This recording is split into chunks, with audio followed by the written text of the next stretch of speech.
اعوذ باللہ من الشیطان الرجیم بسم اللہ الرحمن الرحیم رب یسر ولا تعسر وتمم بالخیر انک علی کل شیء قدیر۔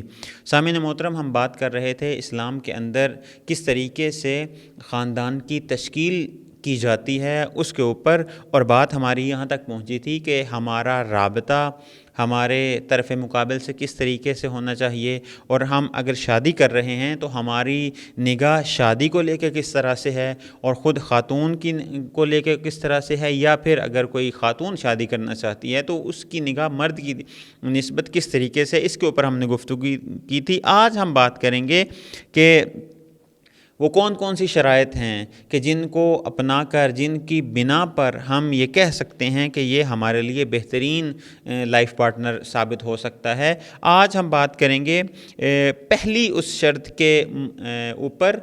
امام صادق علیہ السلام سے کسی نے پوچھا کہ میں شادی کرنا چاہتا ہوں، تو امام صادق علیہ السلام نے جو اس کو بیان فرمایا، 3 نقطے بیان فرمائے۔ امام صادق نے فرمایا جب بھی کسی سے شادی کرو، چاہے وہ مرد ہو یا عورت ہو، تو 3 چیزوں کا لحاظ کرو۔ وہ 3 چیزیں کون کون سی ہیں؟ ایک یہ کہ جس سے تم شادی کرنا چاہتے ہو، جس کو آپ اپنا لائف پارٹنر بنانا چاہتے ہو، وہ دیندار ہو۔ دوسرا، وہ خاندانی ہو۔ اور تیسرا نقطہ بیان فرمایا کہ وہ خدا کے احکامات کو انجام دیتا ہو، یعنی وہ چیزیں کہ جو خدا نے واجب قرار دی ہیں ان کو ادا کرتا ہو، اور وہ چیزیں جن سے خدا نے روکا ہے ان سے رکتا ہو۔ اگر یہ 3 چیزیں اگر کسی بھی مرد میں یا کسی بھی خاتون میں تم دیکھو تو تم اس کو اپنا لائف پارٹنر بنا سکتے ہو۔ اب یہ 3 چیزیں ہیں، ان 3 چیزوں کو اگر انسان فالو کر لے تو واقعاً اس کی جو ازدواجی لائف ہے، جب وہ خاندان کی تشکیل کرے گا، اس کے لیے معاون اور مددگار ثابت ہوں گی۔ دوسری ایک چیز عرض کرتا چلوں، دیکھیں ہمارے ہاں ہمارے معاشرے کے اندر ایک چیز بہت ہی کامن ہے، ایک چیز بہت ہی عام ہے، وہ یہ کہ شکلوں کو دیکھا جاتا ہے۔ جب بھی لڑکے والے کسی لڑکی کو دیکھتے ہیں تو اس کی ظاہری شکل و صورت کو دیکھتے ہیں، یا لڑکی والے لڑکے کو دیکھتے ہیں تو ظاہری شکل و صورت کو دیکھتے ہیں کہ آیا خوبصورت ہے، آیا نین نقش اس کے اچھے ہیں۔ درست ہے، دیکھنا چاہیے، لیکن یہ وہ معیار نہیں کہ جس کو بنیاد بنا کر ہم کسی سے شادی کریں یا کسی سے شادی کرنے سے انکار کریں۔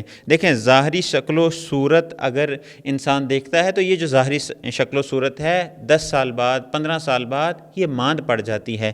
جس چیز کو دیکھنے کی ضرورت ہے وہ یہ ہے کہ اس شخص کی سیرت کیسی ہے، اس کا کردار کیسا ہے، اس کی گفتار کیسی ہے، اس کے اعمال کیسے ہیں۔ اگر ہم ان چیزوں کو دیکھیں گے تو ظاہر سی بات ہے خوبصورتی چند عرصے بعد ماند پڑ جاتی ہے، لیکن کردار کبھی بھی پھیکا نہیں پڑتا، رفتار کبھی بھی پھیکی نہیں پڑتی، گفتار اور اس کا عمل اور اس کی سیرت اور اس کا کردار، اس کا رویہ کبھی بھی پھیکا نہیں پڑتا۔ تو اس چیز کو دیکھنے کی ضرورت ہے۔ اور بعض اوقات ایسا ہوتا ہے کہ ظاہری خوبصورتی انسان کو بہت بڑی مشکل میں ڈال دیتی ہے۔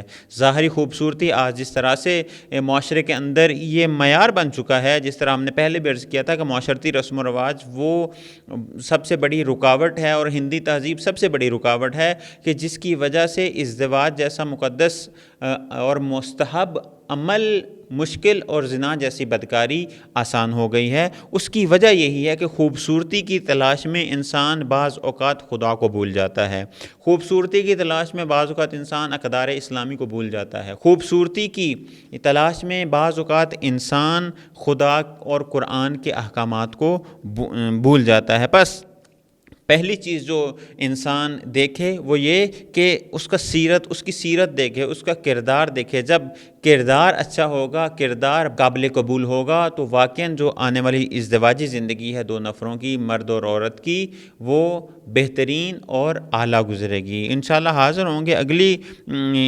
گفتگو کے ساتھ، تب تک کے لیے اجازت دیجیے۔ والسلام علیکم ورحمۃ اللہ وبرکاتہ۔